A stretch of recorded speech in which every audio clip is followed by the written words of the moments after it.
Welcome back to Banjo Strings and Drinking Gourds, How American Culture Came to Be, the podcast of the Frontier Culture Museum of Virginia.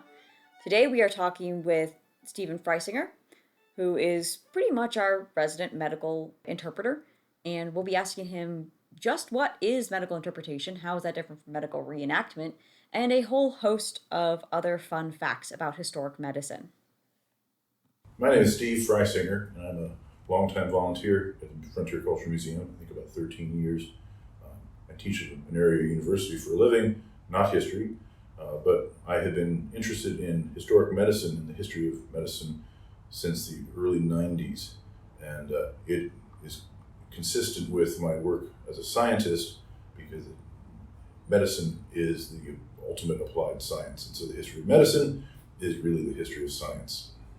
And I got into reenacting much earlier than that in a typical Revolutionary War artillery kind of a setting, but I determined I was really more interested in interpretation.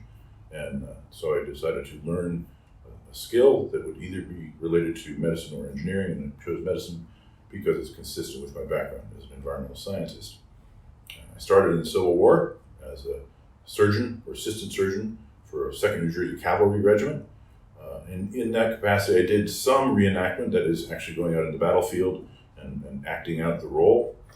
But most of the time what I do is interpretation, where I set up instruments and entertain questions and demonstrate, talk through procedures and things like that in surgery. So how does one learn about historic medicine, past knowledge of how to treat various illnesses, ailments? What kind of information is out there for that?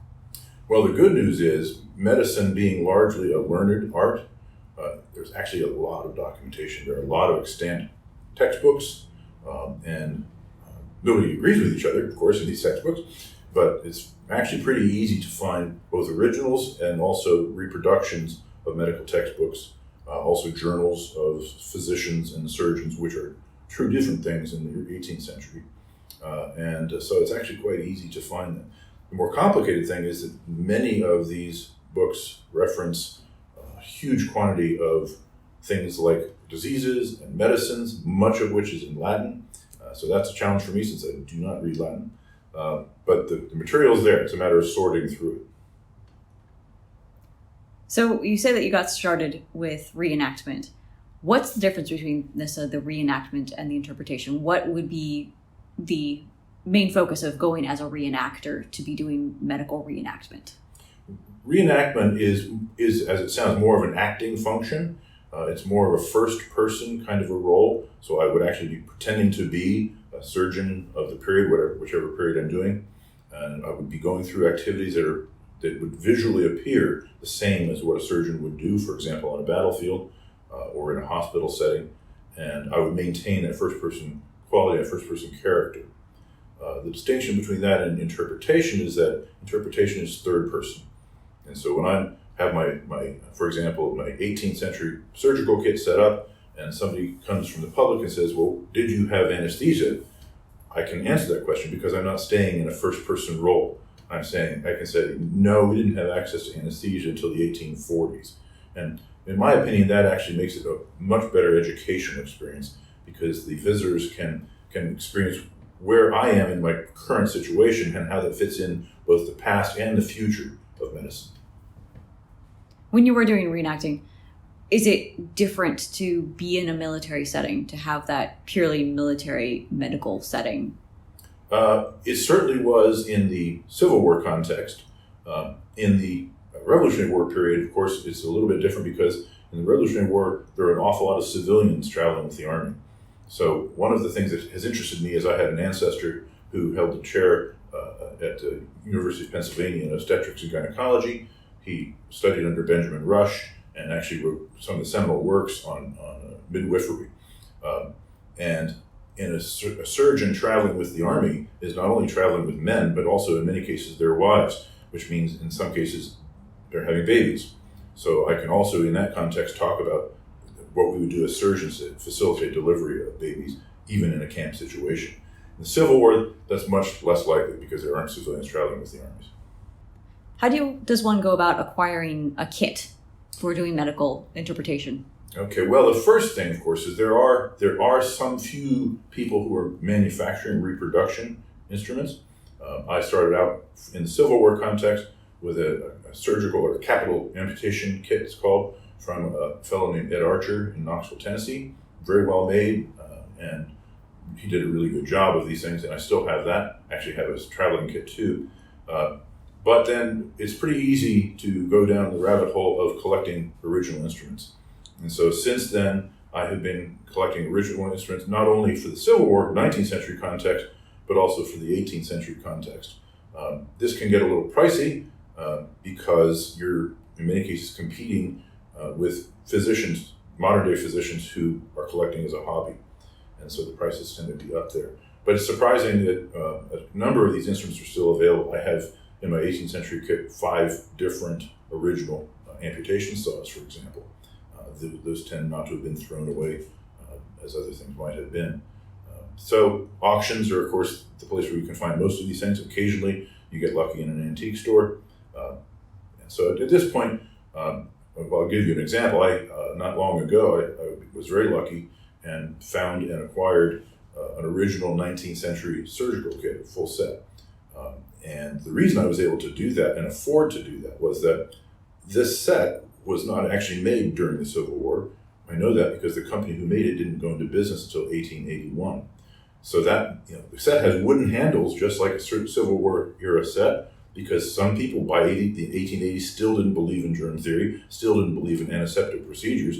And so this set is exactly identical to a Civil War set, but because it was not during the Civil War, its price wasn't nearly as high.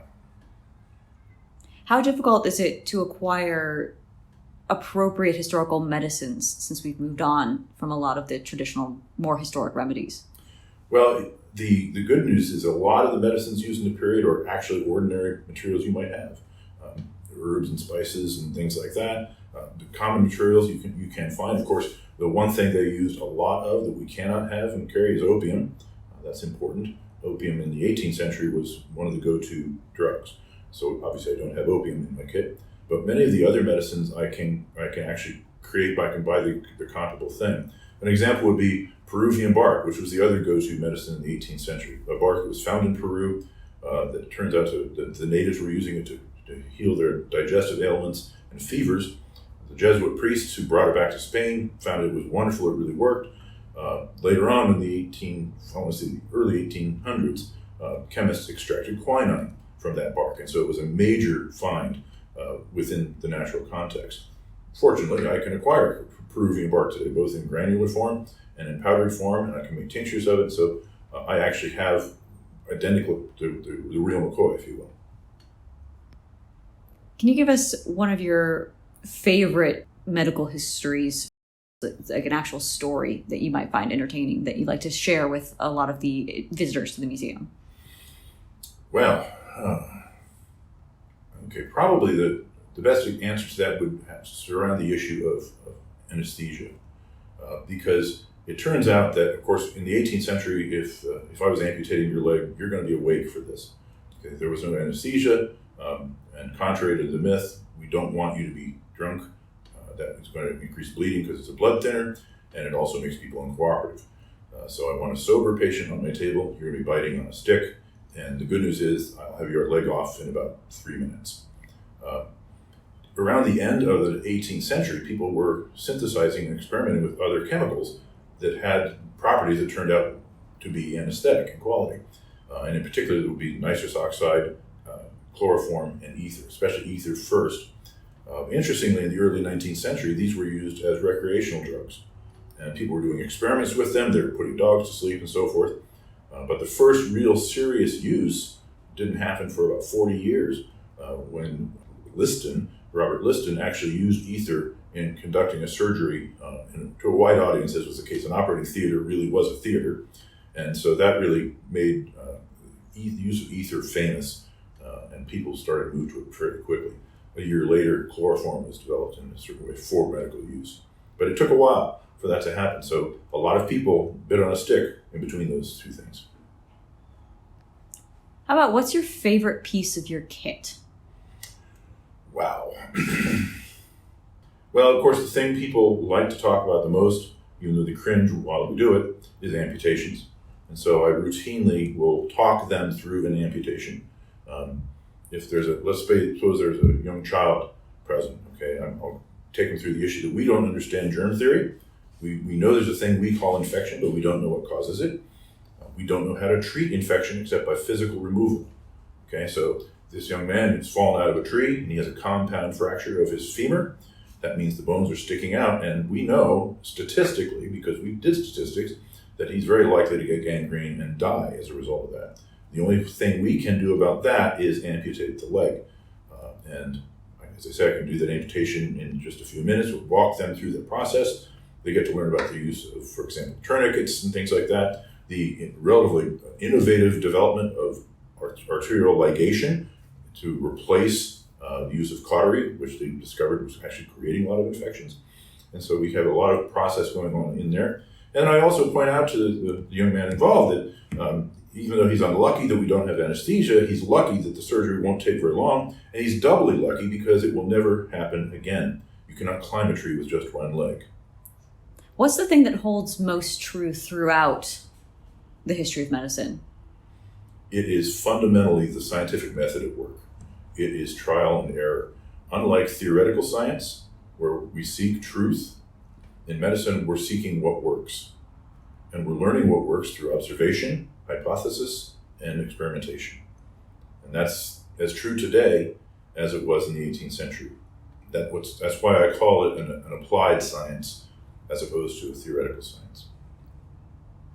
Do you often find that if you have medical professionals in the audience that they take either a very keen interest or scoff at the primitive nature compared to what we have now? They take a very keen interest, and I'll give you an example. Just this past weekend, I was at Mount Vernon. There was a large 18th century reenactment, and a young man was listening carefully. There were several people there, and after most of the people had left at my table, he identified himself as a combat surgeon in Afghanistan and Iraq. He was with the Navy, actually, and he said, "I have to tell you that everything you just described here, I've pretty much done all that. The difference is we have power saws, but everything is pretty much the same." And he said that in many ways it's still, for him, an experimental art because, for example, in modern warfare, different kinds of injuries are presenting themselves, and they're having to learn how do we deal with traumatic head injuries that weren't happening on the scale they are now in the 18th century. These things are developed. So medicine develops in accordance with need, and the needs always change. Do you find any interesting parallels in medical history with, say, the COVID-19 pandemic? Certainly. Of course, the development of vaccine per se was in 1799. But before that, for quite a while before that, inoculation with smallpox was known. And in fact, during the American Revolution, although Washington at first was a skeptic, he quickly changed his mind and he ordered all the men in the Continental Army to be inoculated with smallpox. The problem is, of course, that the material they're inoculating these patients with is coming from the pus of a smallpox patient, and some fraction of those people inoculated actually got smallpox, and a small fraction of those actually died from it. In the time, they would say that the likelihood of death from inoculation was lower than in the so-called natural way of getting it. So they considered that an overall benefit, but it was still dangerous. But it was a doctor in 1799 who observed that milkmaids, the young girls who were milking the cows all the time, did not get smallpox. And this is observation, he formed a hypothesis that the cowpox that they were undoubtedly exposed to, but doesn't really make humans sick at all, they were exposed to that, and maybe that prevented them from getting smallpox. Then he did a very unethical thing, and he ran the experiment, right? Observation, hypothesis, experiment.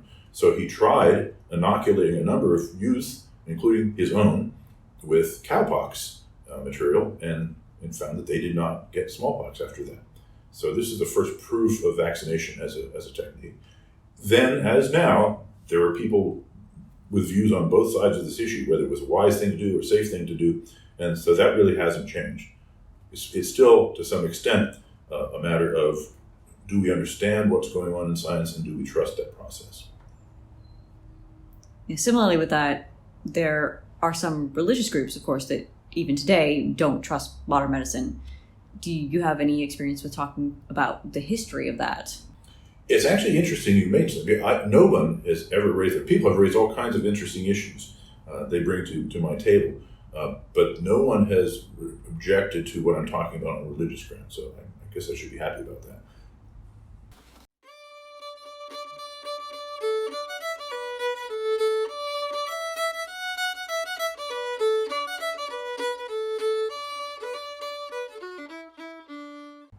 Historically, where's the divide between a learned doctor or surgeon and, say, an herb woman or a wise woman? Well, it depends on when. First of all, let's talk about physicians versus surgeons. In the early 18th century, surgeons were in a guild with barbers. They were skilled craftsmen. They were trained by apprenticeship. They may or may not even be literate. Okay, they were hands-on operators, and they were not called doctors. At the time, there were physicians. They were book learned. They also did apprenticeships, but they typically did not put hands on patients. They had studied diseases and studied medicines, and they gave advice and made prescriptions. The physicians in the early 18th century and even later 18th century had a much higher social status than the surgeons did. But these two fields, the surgeons split from the Guild of Barbers and Surgeons and started to professionalize their work. They're actually creating colleges of surgery, which is a fairly new thing. One of the dividing lines had been language, as I mentioned, where French and Latin were very important in medicine, and many surgeons, of course, did not have access to that. But they started to, through becoming more of a higher education focus. And so this developed throughout, over the period of time into the middle 19th century. Now, it's interesting, you mentioned call it folk medicine. My ancestor was what you might call a man midwife. Okay, midwives were trained at home. Basically, they were using the medicines you're describing, the so-called folk remedies and things like that, because they did things besides delivering babies. Then people like my ancestor came along and started to study more about these things and began to, I would say, professionalize it. One might argue, began to take it away from women. That's a possibility. But we still didn't lose our connection to this. I mean, the Peruvian bark is a good example of herbal medicine, you could really say, right? And at the time of the American Revolution, for example, the British, when they evacuated New York City, what medicines they didn't steal, they contaminated. And so the Continental Army was really deprived of medicine. The Congress put out a word to people in the area, whatever you're using that works, bring it to us. And people were using all sorts of things. Remember that the primary caregiver in the 18th century was the mother of the family. And she needed to know what was going to take to make her family feel better and get better, because they may or may not have access to a surgeon or a physician at all. And so these things were still taken very seriously at the end of the 18th century and even into the 19th century. What do you think is the most significant medical advancement that we've had since, say, just going from the 18th century? Well, there are a series of these, of course. I mean, the 18th century, of course, we couldn't treat infection except by physical removal, which means we almost never would do abdominal surgeries unless we absolutely had to.